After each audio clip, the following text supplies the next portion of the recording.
युद्ध करते थे, सामने खड़े हैं और भगवान को प्रणाम करके बाण छोड़ देते। अचंभे की बात है ना, उलझन में मत पड़ना, सुलझा देंगे, बिल्कुल अच्छी तरह से सुलझा देंगे, आपका पूरा पूरा समाधान हो जाएगा। तो और उसमें लिखा है, तो लोग पूछते हैं युद्ध रात को भी युद्ध होता है क्या? सर्वेषु कालेषु यानी 2400 घंटे, यानी ऑनली 24 आवर्स। तो युद्ध तो इतना ही चलता था, फिर क्या? इसका अर्थ क्या है? अरे वहां पर यदि भगवान तस्मात् सर्वेषु कालेषु मामनुस्मर कर्मच, युद्ध के जगह यदि भगवान कर्म शब्द बोलते थे तो भी कोई अंतर नहीं होता था, लेकिन युद्ध भूमि में थे करके युद्ध, अरे युद्ध करना है ने कर्म करा। उसका अर्थ क्या है कि युद्ध उतने समझता और बाकी सब आपका ये कर्म करना। ये संसार कितना बड़ा युद्ध है, ये युद्ध नहीं, युद्ध केवल शस्त्रों से युद्ध नहीं होता, बातों से भी युद्ध हो। हम लोग कई बार बोलते हैं ना, अरे बाप रे बाप, वहां तो बहुत बड़ा झगड़ा हो रहा, बहुत बड़ा युद्ध हो रहा है। क्यों? एक दूसरे को गाली गुप्तार कर रहे हैं, एक दूसरे को भली बुरी बात करते हैं। ये युद्ध नहीं है क्या? युद्ध केवल शस्त्रों से नहीं होता, वाणी से भी होता। और देखो एक महात्मा ने लिखा है, तलवार का मारा जख्म भी प्यारे, एक दफा मिट जाता है, मरते दम तक याद रहता, बोला हुआ वो कड़वा बोल। शस्त्र ने मारा हुआ बैठ जाएगा, लेकिन कितना बड़ा युद्ध है वो, कितनी बड़ी मार पड़ती है उसको। नहीं जी, हमारा उसके साथ में युद्ध हुआ है, हम उससे बातचीत नहीं करते। तो युद्ध केवल शस्त्र से नहीं, युद्ध वाणी से भी होता है। तो और भगवान ने कहा, मैं अब भगवान ने जब ये कहा कि आइए वो भागवत में क्या है देखेंगे। वृंदावन की पवित्र भूमि में एक राधा कृष्ण के मंदिर में एक महात्मा दर्शन करने गए। महात्मा ने राधा कृष्ण का दर्शन कर लिया और वहां पर एक वस्त्र के आवरण में ग्रंथ रखा हुआ था। तो महात्मा ने बाहर से उस ग्रंथ को प्रणाम किया और उसका वस्त्र खोल दिया, आवरण।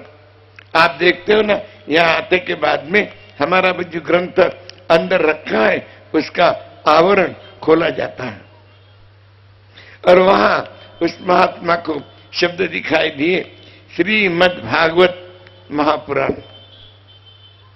उसके आंख में आंसू आ गए। क्यों जी? भागवत ये शब्द देखते से और आंसू क्यों आ गए? ये वेद व्यास जी ने इसका नाम भागवत क्यों रखा? यहीं से हम शुरू करेंगे। इसका नाम भागवत क्यों रखा? और जो उनके ग्रंथ है वो विष्णु पुराण है, शिव पुराण है, निश्चय पुराण है और ब्रह्मवैवर्त पुराण है, शिव पुराण है,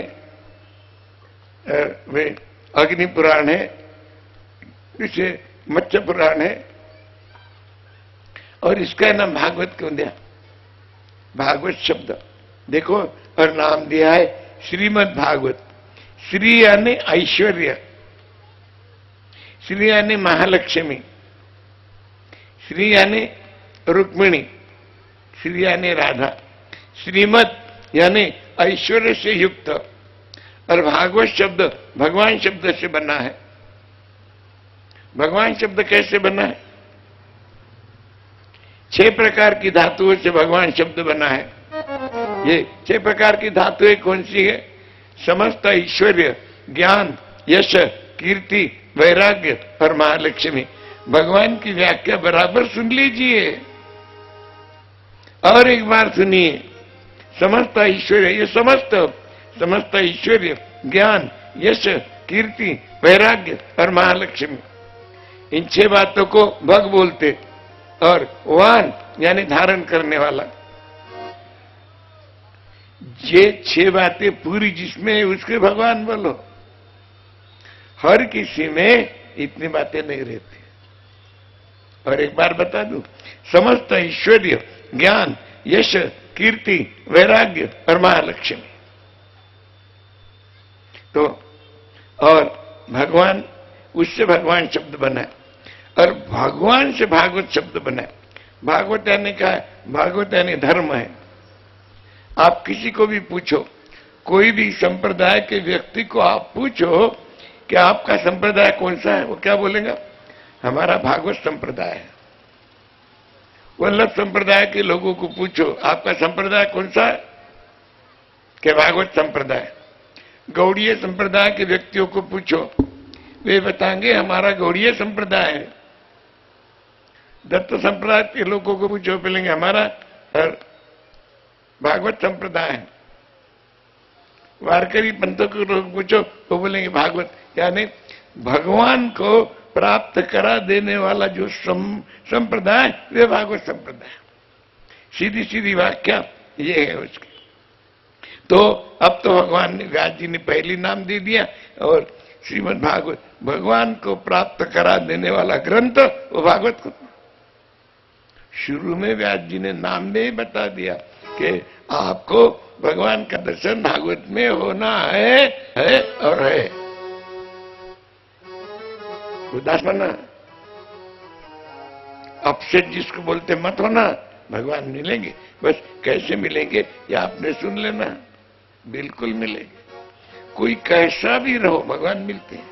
अरे भगवान हमारे पास में ही है ना, कहीं दूर तो भगवान जाते ही नहीं, और फिर मिलेंगे कैसे? नहीं, हमको मिले मिलाए, खाली उनको पहचानना है भगवान को, और वो पहचान भागवत में बता दी।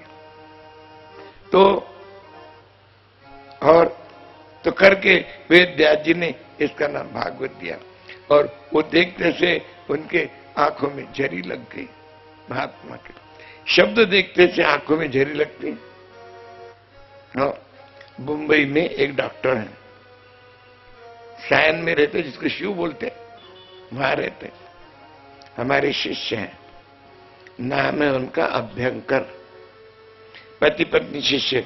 उनका केवल एक ही बेटा है, और बेटे का नाम भी आपको बता दूं, उसका नाम है मकरंद। पूरा अमेरिका में हार्ट स्पेशलिस्ट है, बड़ा अच्छा डॉक्टर है, एकलौता बेटा है। तो उन्होंने हमसे, जब बंबई में भागवत चल रही थी, तब हमसे पूछा था कि गुरुजी, अक्षर देखने के बाद में आंखों में आंसू आते हैं, ये बात बहुत कम चलती है। ऐसा नहीं बोले, थोड़ा सा इसका समाधान देखो, बहुत पढ़ने वाले हैं, बहुत अभ्यास हुए, डॉक्टर भी बहुत अच्छे हैं। कोई भी पेशेंट आया तो उसको क्या बोलते, बड़े अच्छे सर्जन भी हैं। देख, मैं मेरा कर्म करूंगा, मैं मेरा कर्म करूंगा, कर्म करना मेरा काम है, जो कर्म है वो अच्छा करूंगा। तूने गुरु किया होगा तो गुरु के मंत्र का जाप करते रहे, मैं जब तक तेरा ये ऑपरेशन वगैरह ये करता हूं तब तक। नहीं किया होगा तो भगवान को भगवान पे पूरा पूरा भरोसा रख। देख, मेरा कर्म क्या बोलते मालूम है हर किसी को? मेरा कर्म, तेरा विश्वास और भगवान, ये तीनों बातें बरोबर हुई ना, तेरा ऑपरेशन सक्सेसफुल हो जाएगा। और एक बार बताओ, मेरा कर्म, कर्म करना ही है आपको, मेरा कर्म, तेरा विश्वास और भगवान, ये बातें बराबर जानकर और तेरा अच्छा हो जाए। यानी कोई भी कार्य करते, आज सवेरे हमने आपको बताया कि आपको पहले विश्वास रखना पड़ेगा, बिना विश्वास के भक्ति नहीं होती है। हमारे गोस्वामी जी ने देखो क्या लिखा है, बिनु विश्वास भक्ति नहीं, ते बिनु द्रवहि न राम। बिनु विश्वास भक्ति नहीं, ते बिनु द्रवहि न राम। राम कृपा बिन सत देहु, जीव जीवन लग विश्राम, श्री राधे जीवन लग विश्राम। राम कृपा बिनु सफल हूँ, जीवन लग विश्राम, श्री राधे जीवन लग विश्राम। बिनु विश्वास भक्ति नहीं, विश्वास के बिना भक्ति नहीं होगी। ते ही बिनु द्रवहीन राम। अरे आपका विश्वास है शिवा और द्रवित कैसे? कोई आपके पास आया ऐसा, आपको तो विश्वास तो नहीं है और आप नाटक कर रहे हैं, वो क्या बोलेगा? कोई बोलता अरे कितना गिड़गिड़ाता, आप क्या बोलते? उसका विश्वास नहीं है, मतलब से कर रहा है। उधर जाएगा कि मेरी हंसी उड़ाता है, उसका विश्वास नहीं है। मैं कहा कि उसके फंदे में पड़ू। विश्वास के सिवा कार्य नहीं होगा। बिन विश्वास भगति नहीं, तेगी बिनु द्रवहीन राम। विश्वास के सिवा आप भी द्रवित नहीं होते। राम कृपा बिन सपने हो, जीवन लह विश्राम। और भगवान की कृपा के बिना सपने में भी आपके मन को शांति नहीं मिलना। चाहे दुनियादारी की धन प्राप्त कर लो, चाहे कुछ बढ़िया बढ़िया चीजें प्राप्त कर लो, मन को शांति नहीं मिलेगी, मिल नहीं सकती। तो डॉक्टर साहब ने बोला, हमको पूछा था कि भाई और इस पर ये खाली अक्षर देखने के बाद में आंखों में आंसू आते, ये बात जैसे नहीं। जब बंबई में बांद्रा में हमारी भागवत चल रही थी, गवर्नमेंट कॉलोनी में सब ऑफिसर लोग हैं, हमारे शिष्य हैं, वहां चल रही थी और हमको भोजन प्रसादी के लिए हमारे डॉक्टर साहब के पास जाना था। वहीं थे, हमने कहा आज इनकी शंका का निराकरण हो सकता है। गए वहां और बैठे रहे, ऑपरेशन में थे, वहां बैठे रहे और ऑपरेशन वगैरह हो गया, बाहर आ गए, गाड़ी भेज दी थे हमारे लिए। हम पहुंच गए कि आप आ गए, अच्छा हो गया। उतने में और पोस्टमैन कोई डाक लेके आया, उसमें एक चिट्ठी हमारे काम की मिली, बाकी चिट्ठी वो कंपाउंडर को दे दिया। वो आए, आ गए, अच्छा हो गया, चलो। और उनके बेटे के कितने दिन हुए थे? 1 साल हुआ था, 11 महीने हुए थे। 11 महीने से उनके बेटे की कोई खबर नहीं थी। अब अमेरिका तो ऐसा नहीं है कि एक गाड़ी से जाओ और दूसरी गाड़ी से लौट के आओ, उसका वीसा निकालो और उसका ये करो वो करो और फिर जाओ, झंझट।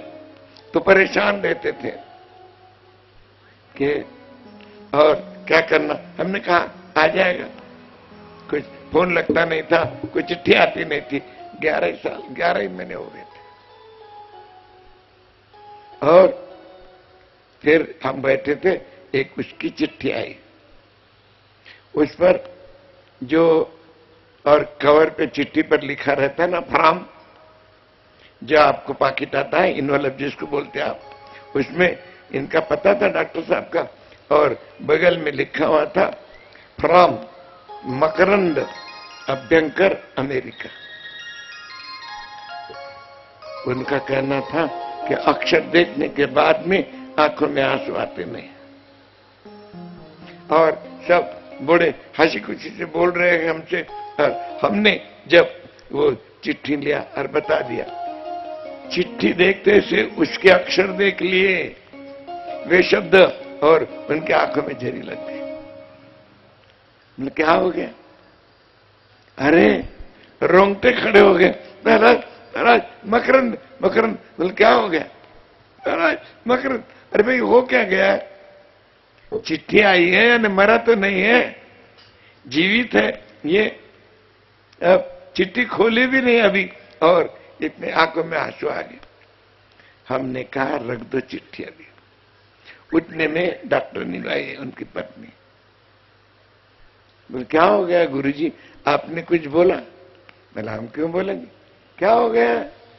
अरे गुरुजी आए हैं और अच्छा भोजन करने जाना है।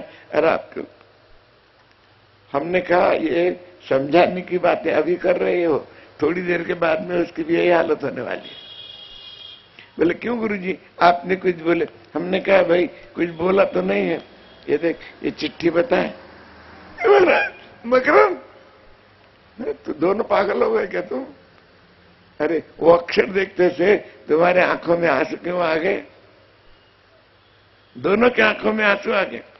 हमने कहा अब रख दो, आपने क्या बोला था कि शब्द देखने के बाद में, अक्षर देखने के बाद में आंखों में आंसू आते नहीं है। कैसे आ गए? क्यों? केवल 11 महीने से ही मकरंद की कोई खबर नहीं करके आंखों में आंसू आ गए, यानी अक्षर देख के आ गए ना। आज महात्मा के आंखों में श्रीमद् भागवत अक्षर देख के आंसू आए थे करके उन्होंने बोला था, हमको पूछा था। तो उनका केवल 11 महीने हो गए और बच्चे के कोई समाचार नहीं, तो आंखों में आंसू है। और आज भगवान श्री कृष्ण को देखे कितनी मुद्दत हो गई, कितने जन्म जा रहे हैं कि उसका नाम देखने के बाद में कभी आंखों में आंसू आते हैं? नहीं आते। क्यों नहीं आते? जहां हमारा लगाव है ना, वही नाम देखते से हमारे आंखों में आंसू आएगी। महात्मा को भगवान से लगा है करके भगवान का नाम देखते से उनके आंखों में आंसू आ गए।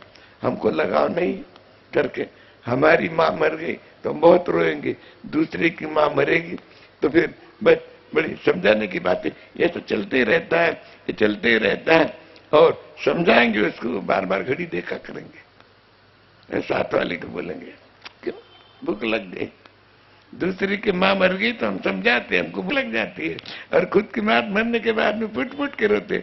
याद रखो, जहां हमारा लगाव होगा वही हमारी आंखों में आंसू आएंगे। तो कृष्ण के साथ महात्मा को लगाव है करके आंखों में आंसू आ गए। और महात्मा ने पहला पन्ना खोल दिया, वहां पर शब्द दिखे उनको, ओम श्री परमात्मा नमः। ये परमात्मा कौन है भाई? राम सुने हैं, कृष्ण सुने हैं, ये परमात्मा कौन है? ये परमात्मा ये तत्व है, और इसी से सब बने।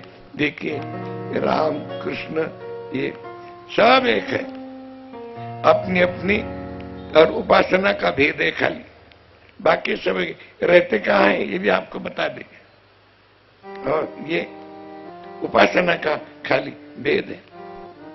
तो परमात्मा ये तत्व है। देखो ऋग्वेद में एक ऋचा आती है, एकम सद विप्रा बहुधा वदंती, यानी तत्व एक है और इससे ही सब ये बने हुए हैं। अब देखिए इस समय मौसम कौन सा है? रामनवमी का मौसम है? ज्यादा तो राम का ही चल रहा है। रामनवमी के उपलक्ष्य में ये भागवत है, सब उसका है। मंदिर में ज्यादा राम के ही जाएंगे। इस समय कृष्ण इस समय आउट ऑफ मार्केट है, इस समय राम का ही। किसने बोला अरे चलो ना कृष्ण में आए, रामनवमी के दिन है ना? नहीं, ठीक है।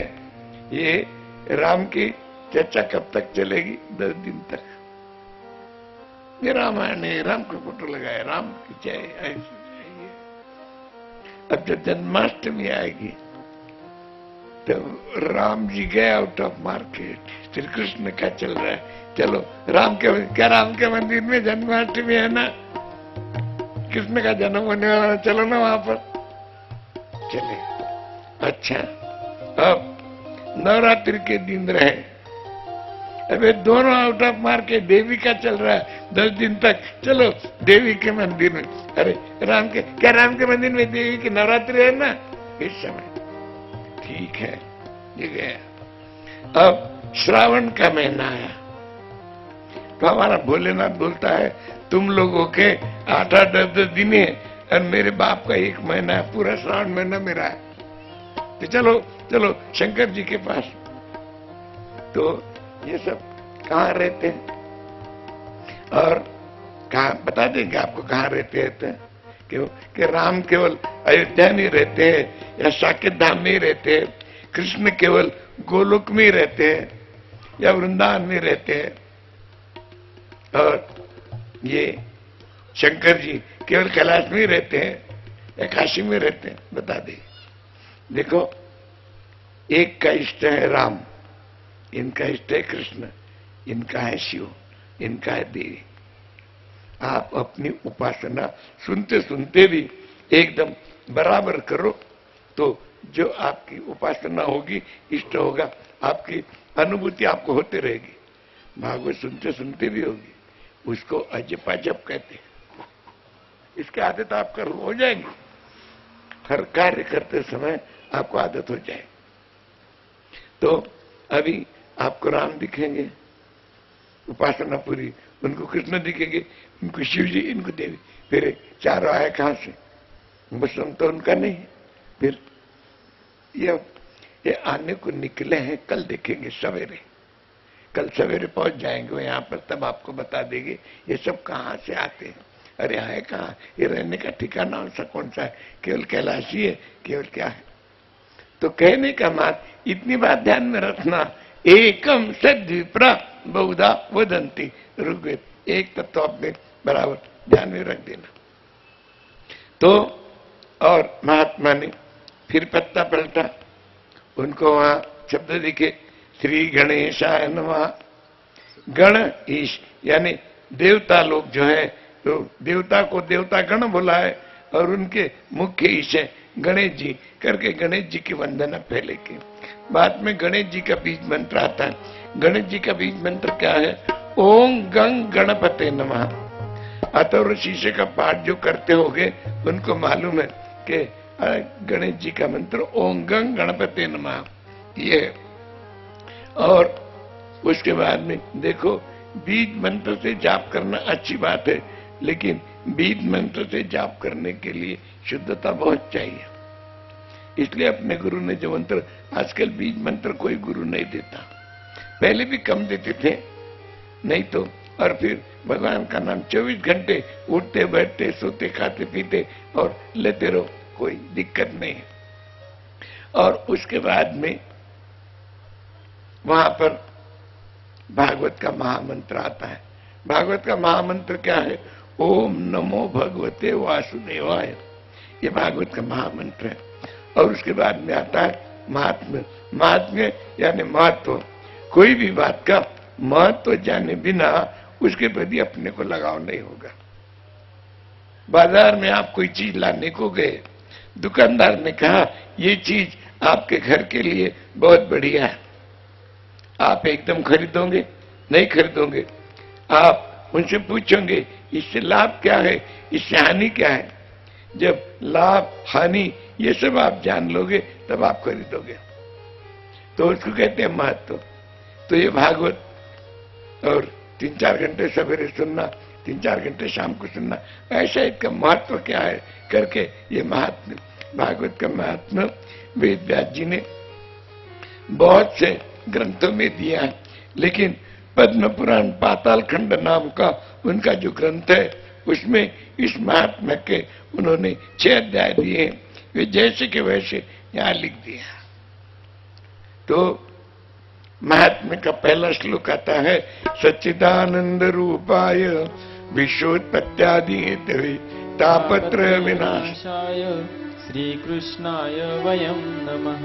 सच्चिदानंद रूपाय, पहले भगवान का स्वरूप बताया, फिर तापत्रय विनाशाय, ताप यानी दुख, त्रय यानी 3। क्यों जी? वो 3 ही दुखों का नाश करता है। हमारे दुख तो कई है, लेकिन हमारे जितने भी दुख है वे सब दुख 3 दुखों में आए हुए हैं। ये 3 दुख कौन से हैं? तापत्रय विनाशाय लिखा, हमारे दुख तो बहुत है। ये 3 दुख कौन से? आध्यात्मिक, आदिदैविक और आदि भौतिक। आध्यात्मिक यानी अंदर से प्राप्त होने वाले, आदिदैविक यानी दैव योग से प्राप्त होने वाले, और आदि भौतिक यानी बाहर से प्राप्त होने वाले। बस आपके कुछ दुख है बाहर से प्राप्त होने वाले, कुछ है अंदर से प्राप्त होने वाले, कुछ है दैव योग से प्राप्त होने वाले। बस इन 3 दुखों में हमारे सब दुख आ जाते हैं। तो सब दुखों का तुम नाश करने वाले। फिर प्रश्न पैदा होता है, जब भगवान सब दुखों का नाश करते हैं तो महात्मा लोगों को दुख क्यों भुगतना पड़ता है ना? वो तो 24 घंटे भगवान का भजन करते हैं, फिर भी उनको दुख भुगतना पड़ता है। क्यों भुगतना पड़ता है महात्मा को दुख? और जैसे भगवान का नाम लेते हैं, फिर भी प्रारब्ध, क्रियमाण और संचित 3 बातें हैं। प्रारब्ध हर किसी को भुगतना ही पड़ेगा, संचित बनता ही रहेगा और क्रियमाण करना ही पड़ेगा। आज जो हमने किया, आज जो कर रहे हैं, ये हमारा क्रियमाण है। और आज करने के बाद में जो कर्म किया, वो जो जमा हो गया है, ये प्रारब्ध है।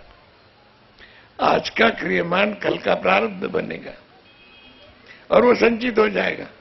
जमा हो गए वे, तो जो जमा, आज आपने बहुत खा लिया, खूब पेट से ज्यादा खा लिया, आपने खा लिया, तकलीफ है।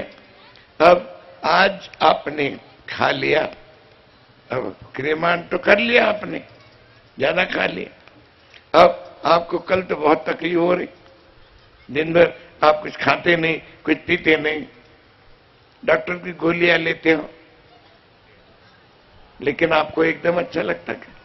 नहीं अच्छा लगता। क्यों? ये जो दवा लिए हैं, ये जो भुगत रहे हैं आपको, ये कल जो किया है वो आज पेट में से निकले तक के, और ये निकलने के लिए तो दवा ले रहे हैं हम, ये निकले तक के वो दुख भुगतना ही पड़ेगा। तो कल जो हमने कर्म किया, वो आज तो हमें वो कर्म को भुगतना ही पड़ता है। बात सही है। फिर वे भुगतने के बाद में आज फिर हम लंघन करेंगे, कुछ नहीं खाएंगे, तो कल हमको अच्छा लगेगा। यानी कल जो किया है, हम महात्मा लोग भी, और जो कष्ट होते हैं उनको, ये प्रारब्ध है। पिछले जन्म में जो किया है वो सब इस जन्म में भुगतना पड़ता है अपने। ये तो बोलते इतने बड़े महात्मा है, भगवान का तो 24 घंटे भजन करते के, लेकिन वो जो पहले किया है वो भुगतना पड़ेगा। वो आज का जो कर्म है वो फिर कल हमको भुगतना नहीं पड़ेगा। तो प्रारब्ध, क्रियमाण और संचित ये भुगतना ही पड़ते। और प्रारब्ध भुगतते भुगतते भगवान का नाम लिया, तो जो दुख हमको होता है, उस दुख की हमको जानकारी नहीं होती। हम बोलते हो, समझ में आता है ना आपके? नहीं समझे तो हम जो दुख तो भोगते हैं, लेकिन जानकारी नहीं होती। क्यों? ऐसा भी होता है कि दुख भोगते, महात्मा लोग प्रारब्ध भुगतते हैं।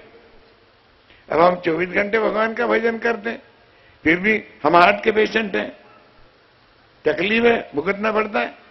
ये प्रारब्ध है, ये तो भुगतना ही पड़ेगा। कर्म करते रहते, तो प्रारब्ध तो अपने को भुगतना ही पड़ता। आपके पेट में बहुत ज्यादा तकलीफ, आप कहोगे कि प्रारब्ध भी, तकलीफ भी हुए। भगवान का नाम लेने से आपको दुख तो होगा, लेकिन उसकी जानकारी नहीं होगी। फिर आपको शंका पैदा होगी, दुख होगा और जानकारी नहीं होगी। ऐसा भी होता है? हाँ होता है। आपके पेट में कोई खराबी है और आप डॉक्टर के पास गए, डॉक्टर साहब ने आपको बोल दिया कि आपके पेट का ऑपरेशन करना पड़ता है। आपने कहा ठीक है। आपको डॉक्टर साहब ने टेबल पर ले लिया और डॉक्टर साहब ने कहा 1 घंटा लगेगा ऑपरेशन को। आपको टेबल पर ले लिया, आपको बोल दिया कि आप या तो भगवान का चिंतन करो, कहीं तो भी मन लगाओ। आपको डॉक्टर ऑपरेशन कर रहा है और 1 घंटा हो गया। आप डॉक्टर साहब को पूछते हो, डॉक्टर साहब आपने तो कहा 1 घंटा तो हो गया, अभी तक ऑपरेशन हुआ नहीं। डॉक्टर साहब क्या कहते हैं? ऑपरेशन हो गया। यानी आपको इंजेक्शन दिया, आपका पेट काट लिया, उसमें से खून निकला, बाहर का खून आपको दिया, आपको उसको और सिलाई कर दी। इतना होने के बाद में भी आपको कष्ट तो हुए, लेकिन जानकारी क्यों नहीं हुई? आप जानते हो क्यों नहीं हुई? डॉक्टर ने आपको एनेस्थीसिया दे दिया, यानी दुख हुआ लेकिन जानकारी नहीं। वैसे और प्रारब्ध भुगतते भुगतते भगवान के नाम का एनेस्थीसिया ले लो और आप देखो आपको कष्ट नहीं होगा। बहुत कष्ट है हमको, लेकिन कुछ नहीं। तो वे कष्ट दोगे, प्रारब्ध तो भुगतना ही पड़ेगा, लेकिन भगवान के नाम से लगे रहो, भुगतना तो पड़ेगा ही, उसकी जानकारी नहीं होगी। तो लिखा है तापत्रय विनाशाय, आगे लिखते हैं श्री कृष्णाय वयम नमः। ऐसे श्री कृष्ण को मैं प्रणाम करता हूं। प्रणाम करने क्या है? नमस्कार किया, प्रणाम करना क्या नहीं। प्रणाम में बहुत जादू है। प्रणाम हम कैसे करते हैं? दो हाथ जोड़ते हैं और माथा नीचे करते हैं। हाथ क्यों जोड़ते हैं? हाथ हमारी क्रिया शक्ति का प्रतीक है और हमारे मस्तक में बुद्धि है। और हाथ जोड़ने का मतलब क्या? कि हमने हमारी क्रिया शक्ति आपको अर्पण कर दी है और हमारी बुद्धि में आपको, और बुद्धि और क्रिया शक्ति आपने अर्पण कर दी, यानी आपकी शरणागति हो गई। दो देशों की जंग चलती है और एक देश जब शरणागति लेता तो क्या करता है? अपने शस्त्र नीचे रख देता, दोनों हाथ ऊपर करता है। जिस देश से वो शरणागति लेता है वो देश फिर क्या करता है? फिर उनकी खान पान की सब जिम्मेदारी उन पर आती है कि हम तुम्हारी शरण में आए हैं। वैसे दोनों हाथ ऊपर करके जय जय सिधारे करना, ये भगवान की शरणागति लेना है। भगवान हम शरणागति लेके आपके, हमारी क्रिया शक्ति और बुद्धि आपको अर्पण कर दिए, आप हमारी रक्षा करो। और प्रणाम से ही भागवत की शुरुआत होती है और प्रणाम से ही भागवत का अंत होता है। भागवत का अंतिम श्लोक आप सुन लीजिए। नाम संकीर्तनम यस्य सर्व पाप प्रणाशम, प्रणामो दुख शमनस्तम नमामि हरिं परम। नाम संकीर्तनम यस्य सर्व पाप प्रणाशनम, भगवान का नाम संकीर्तन सारे पापों का नाश करता है और दुखों को आपको, प्रणाम और दुख शमनस्तम, और सारे दुखों की शांति करा देने वाला, यानी मन को शांति देने वाला भगवान का नाम है। तो भगवान को प्रणाम करता हूं। प्रणाम से शुरुआत है और प्रणाम से ही भागवत का अंत है। सूत जी महाराज शौनकादिकों को नैमिषारण्य में और सुना रहे थे, तो सूत जी महाराज को शौनकादि ऋषि ने पूछा कि ऐसी कथा हमें बताइए कि जिस वजह से हमारे मन में भगवान खेलते रहेंगे। क्यों भगवान क्यों खेलते रहेंगे? देखिए, हम जो भी काम कर रहे हैं और उस काम के बाद में हमें जो काम करना है वो काम हमें याद आ जाता है। अभी समझ लिए आप भागवत सुन रहे हैं, इसके बाद में क्या करना है? आपने 6 से 9 बजे का समय रखा है, 9 बजे के बाद में क्या करना है? भोजन करना है। थोड़ा घड़ी के तरफ ध्यान गया और बाबा जी यदि 9 के 9:30 बजा रहा तो पूछते कि कितनी देर चलने वाला है, क्योंकि भूख लग गई पेट। तो जो कार्य चल रहा उसके बाद में जो कार्य करना है उधर मन चला जाता है। यदि सवेरे की भागवत सुनते हो, खाते के आके बैठ गए 9 बजे, और बस भागवत सुनी कि दुकान पर जाना है, तो भागवत खत्म होने का समय आया, समाप्त होने का समय आया कि मन दुकान की तरफ लगता है। आप सोचो होता है या नहीं होता ही? आपका लगता है? फिर यहां से मन उठ जाता है। थोड़ा ज्यादा बोले तो आप बोलते अब कल छूट लेंगे, टाइम दुकान का टाइम हो गया। बिल्कुल बोलते आप ऐसा है नहीं। जहां लगन लगी है वहां ऐसा नहीं बोले जाता, करके बोलते हैं कि सदा हमारे मन में भगवान बैठा रहे, ऐसी कथा। तो सूत जी महाराज शौनक आदि कहते एकदा तो नारद योगी उत्पन्न ब्रह्मंटा। नारद से शुरुआत करी।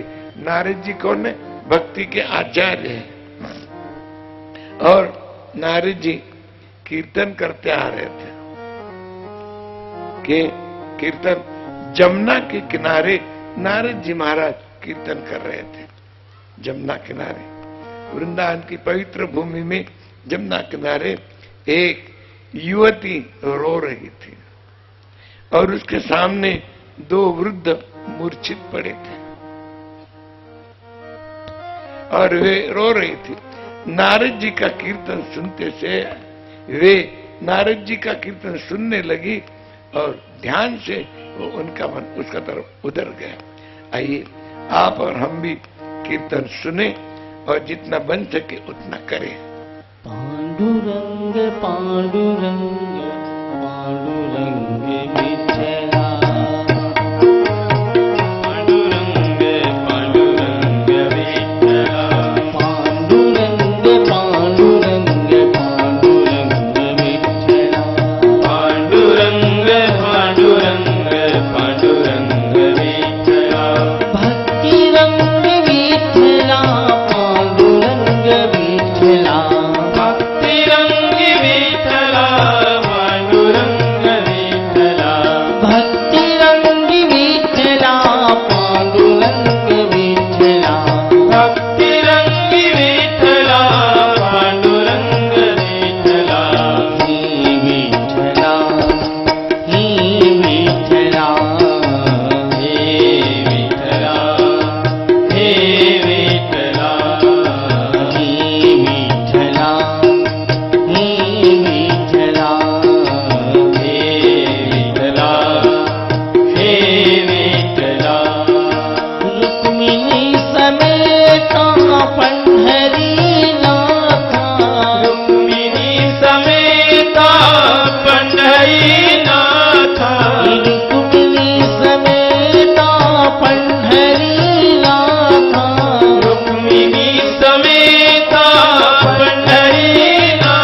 के दुलार मेरे नंद के दुलार, नंद के दुलारे मेरे नंद के दुलारे, ओ नंद के दुलार, राधे नंद के दुलारे, राधे राधे के राधे गोपाला, राधे राधे के राधे गोपाला, राधे गोपाला मेरे गोपी गोपाला, राधे गोपाला मेरे गोपी गोपाला, राधे गोपाला, राधे राधे गोपाला, गोपी गोपाला, राधे गोपी गोपाला, यशोदा के प्यारे मेरे नंद के दुलार, यशोदा के प्यारे मेरे नंद के दुलारे, ओ नंद के दुलार, प्यारे नंद के दुलारे,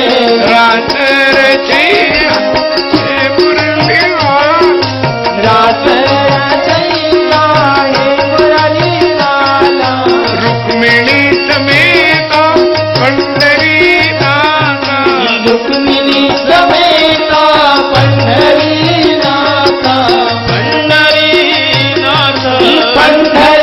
नाथा, रुक्मिणी समेत पंढरीनाथ, रुक्मिणी समेता पंढरी नाथा, पंढरीनाथ, पंढरी नाथा, भक्ति रंग विठला पांडुरंग विठला, रंग विठला पांडुरंग विठला, भक्ति रंग विठला पांडुरंग विठला, भक्ति रंग विठला पांडुरंग विठला, हे विठला, हे विठला, हे विठला, हे विठला, हे विठला, हे विठला, हे विठला, हे विठला।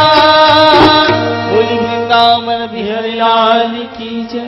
कीर्तन सुन के उस युवती ने आवाज लगाई, वो साधुर क्षणम तिष्ठ, यानी महाराज आप जरा रुक जाइए। नारद जी ने देखा क्यों कि संत महात्मा और अनजानी स्त्री के पास एकदम स्वयं नहीं जाते। जब उसने स्वयं आवाज लगाई तो वे रुक गए। कह देवी बात क्या है, क्या आप मेरा दुख दूर करिए। कि क्या हो गया? कि महाराज ये दोनों मेरे पुत्र हैं। अचंभे की बात है, मां जवान है और पुत्र बूढ़े हो गए। कितने अचंभे की बात है। देखो भागवत की शुरुआत कैसी विचित्र है, कितनी औचित्यपूर्ण है।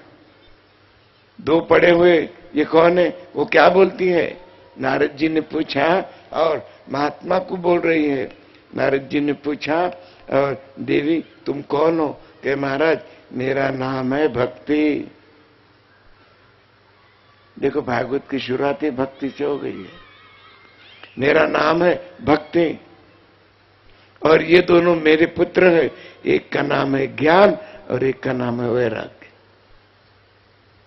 ज्ञान और वैराग्य ये भक्ति के पुत्र है।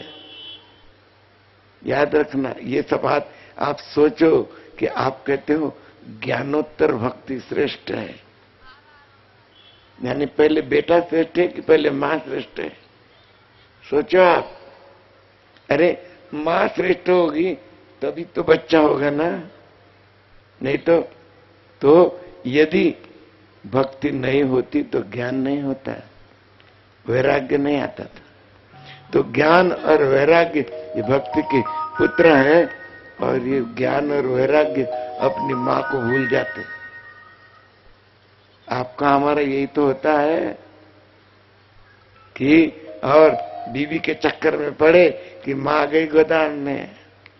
पहले कहते हैं मां तू तो मेरा जीवन है, तेरे बिना मां तू जल्दी अच्छी हो जा, तू बीमार पड़ रही, तेरे बिना मेरा कैसा चलेगा।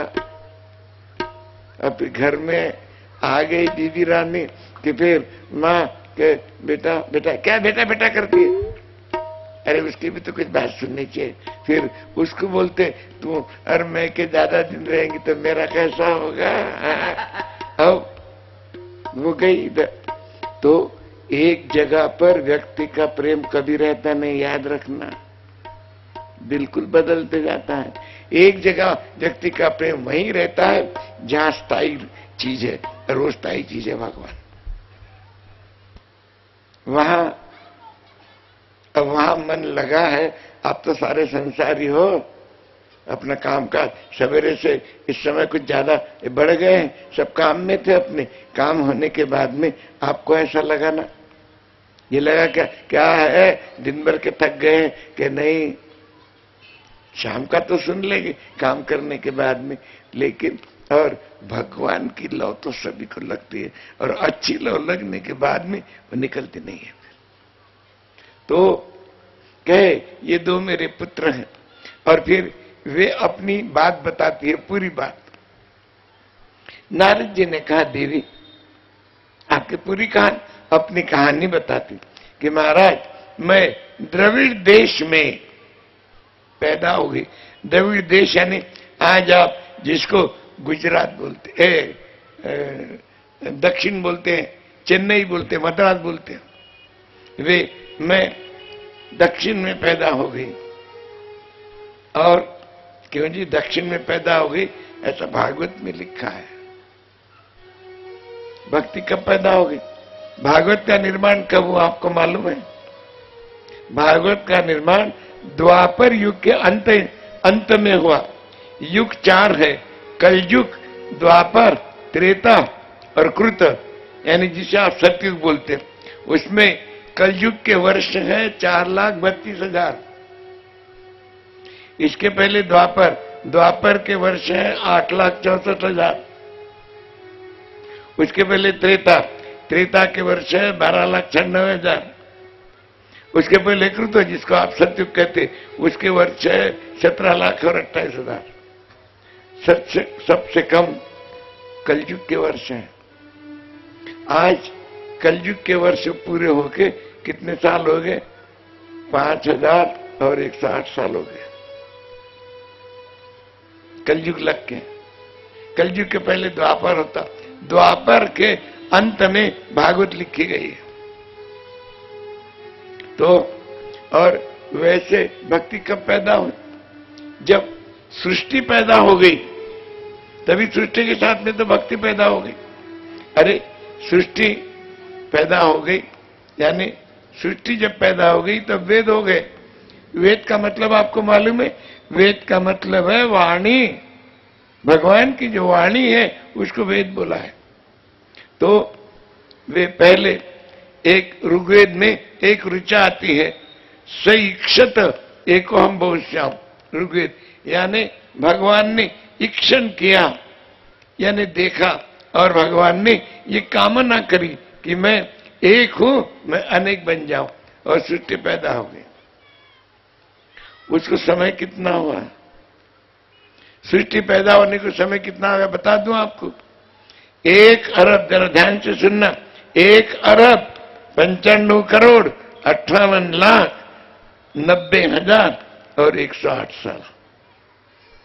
मुश्किल है, ध्यान में रहना, कोई जरूरत नहीं है, मत रखना। अरे एक बार सुन लीजिए, 1 अरब 95 करोड़ 58,90,108 साल। और भागवत का निर्माण होके कितने साल हो गए? 5,108 साल।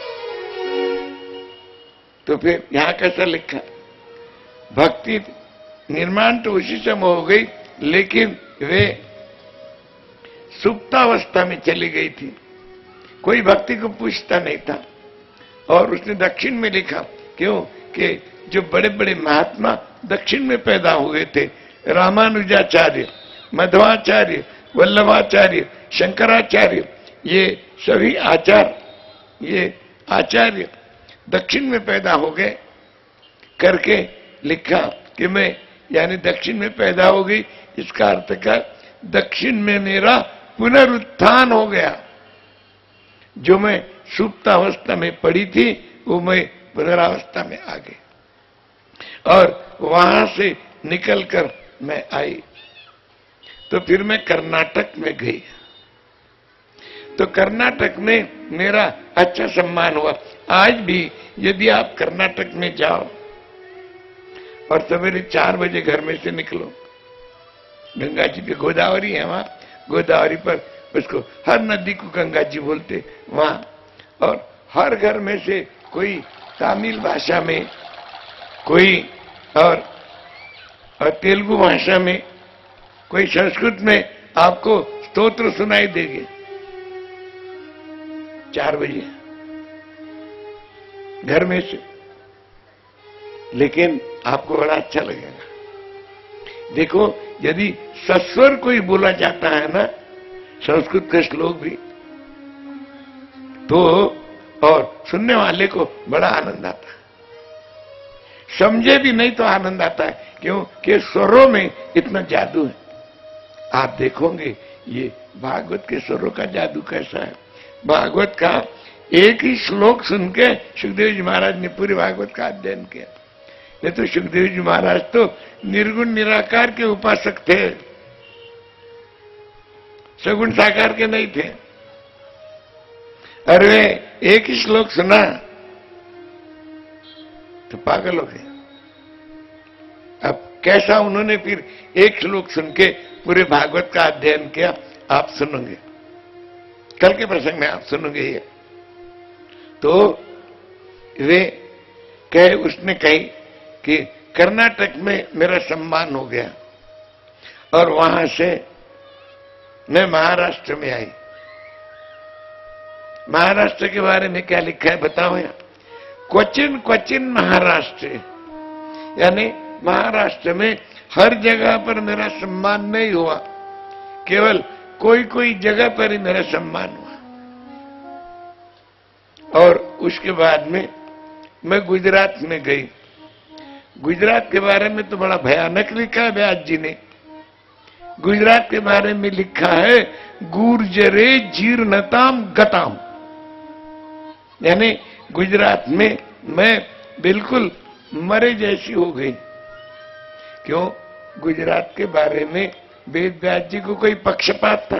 पक्षपात नहीं था, लेकिन जहां पर विलासिता बढ़ती है, विलासिता कब बढ़ती है? आपके पास धन बढ़ने लगा कि आपकी विलासिता खूब बढ़ती है। याद रखो, चाहे जितना धन बढ़ने दो, चाहे जितनी विलासिता बढ़ने दो, लेकिन भक्ति को कम मत होने देना। विलासिता आपकी बढ़ती, धन बढ़ा तो विलासिता होती। पहले साधारण वस्त्र में रहते थे, अब और धन बहुत मिलने लगा और टेरिकाट के कपड़े पहन रहे। अब बहुत ही धन मिला है और चांदी की फ्रेम करके लगा लिए चश्मे की, और बड़ा सोने की घड़ी बना ली। बढ़ने चाहे जितनी बढ़ने दो, लेकिन भक्ति को कम मत होने दो। विलासिता चाहे जितनी बढ़ दो। भागवत ने, आप देखते हो, ये वेद उपनिषद जंगल में नहीं बने, महल में से बाहर निकले। महल में से वेद उपनिषद बाहर निकले, याद रखो।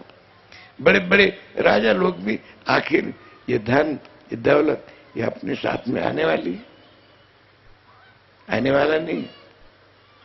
वृंदावन में एक संत थे, अब नहीं है, उनका नाम था बिंदु जी महाराज।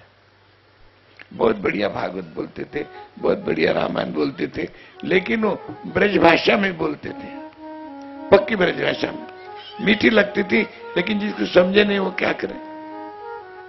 बहुत, और उनके पीछे लोग पड़े रहते थे, समझते समझते नहीं तो भी उसमें मिठास आती थी उनको, बहुत मिठास आती थी उनकी भागवत। अच्छे बोलते थे, भजन वगैरह बहुत बढ़िया बोलते थे। आकर्षित हो जाता हूं महेश्वर के भजनों को सुन के। तो और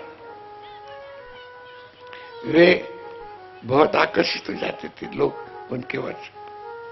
तो वे और बहुत लोग उनको तारीख के लिए परेशान करते थे। अब तारीख नहीं रहती थी तो उन्होंने रुपया पैसा बहुत बढ़ा दिया। तो भी लोग देते थे, जितना रुपया मांगते थे उतना दे देते, लेकिन हमें तारीख दो। और आखिरी एक दिन तो सबको जाना ही है ना, जाना तो है, रहने के लिए कोई नहीं है।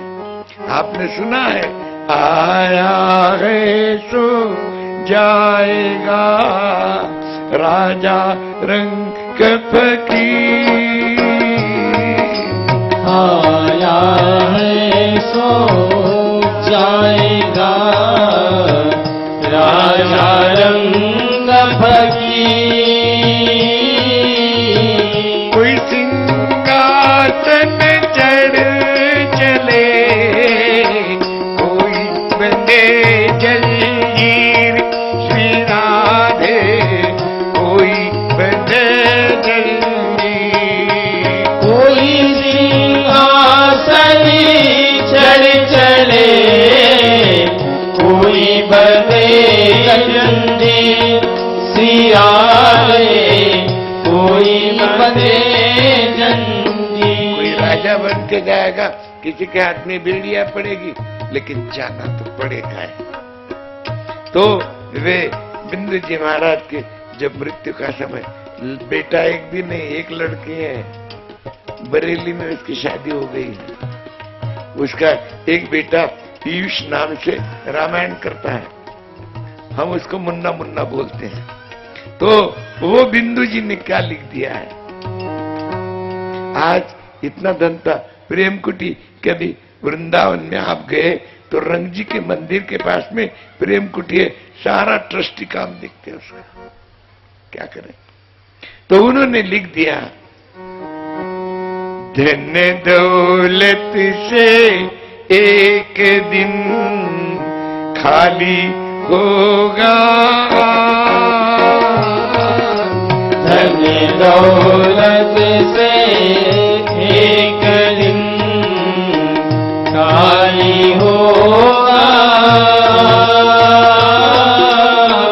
अंत समय भगवान का भजन चलेगा साथ, श्री राधे भजन चलेगा साथ। अंत समय भगवान का भजन चलेगा साथ, श्री राधे भजन चलेगा साथ। जितना भगवान का नाम लेंगे हो ही जाए, तो चाहे जितनी विलासिता बढ़ने दो, भक्ति को कम मत होने दो। फिर और भक्ति को कम होने देने तो फिर भगवान ऐसा झटका देते हैं कि बोल, और फिर वे चाहे जितने विलासिता, तो गुजरात में विलासिता बहुत बड़ी है। आज में तो मैं वहां से गुर्जरे जीर्णताम गताम, गुजरात में मैं मरी जैसी हो गई। चाहे जितनी विलासिता बढ़ने दो, आपकी भक्ति कम मत होने देना। वहां से मैं वृंदावन में आई, भक्ति बता रही अपनी कहानी। वृंदावन में आई तो वृंदावन के सहयोग से मैं तो जागृत हो गई, लेकिन अरे ज्ञान और वैराग्य ये मूर्छित पड़े। तो नारद जी के मुख में से एक श्लोक निकलता है, यहां है श्लोक, धन्यम वृंदावनम तेन भक्ति नृत्य यत्र च। वे राधे, वे वृंदावन धाम धन्य है जहां भक्ति आज भी नृत्य करती है। यदि आज भी आप वृंदावन में जाओ और रास्ते से चलने लगो, आगे आगे आप जा रहे हो, पीछे से टांगा वाला आया या रिक्शा वाला आया, तो आपको वो ए भैया बाजो, तो ऐसा नहीं बोलेगा, वो क्या बोलेगा मालूम है, राधे राधे राधे राधे। आपने पीछे देखने के बाद में बोलेंगे राधे राधे।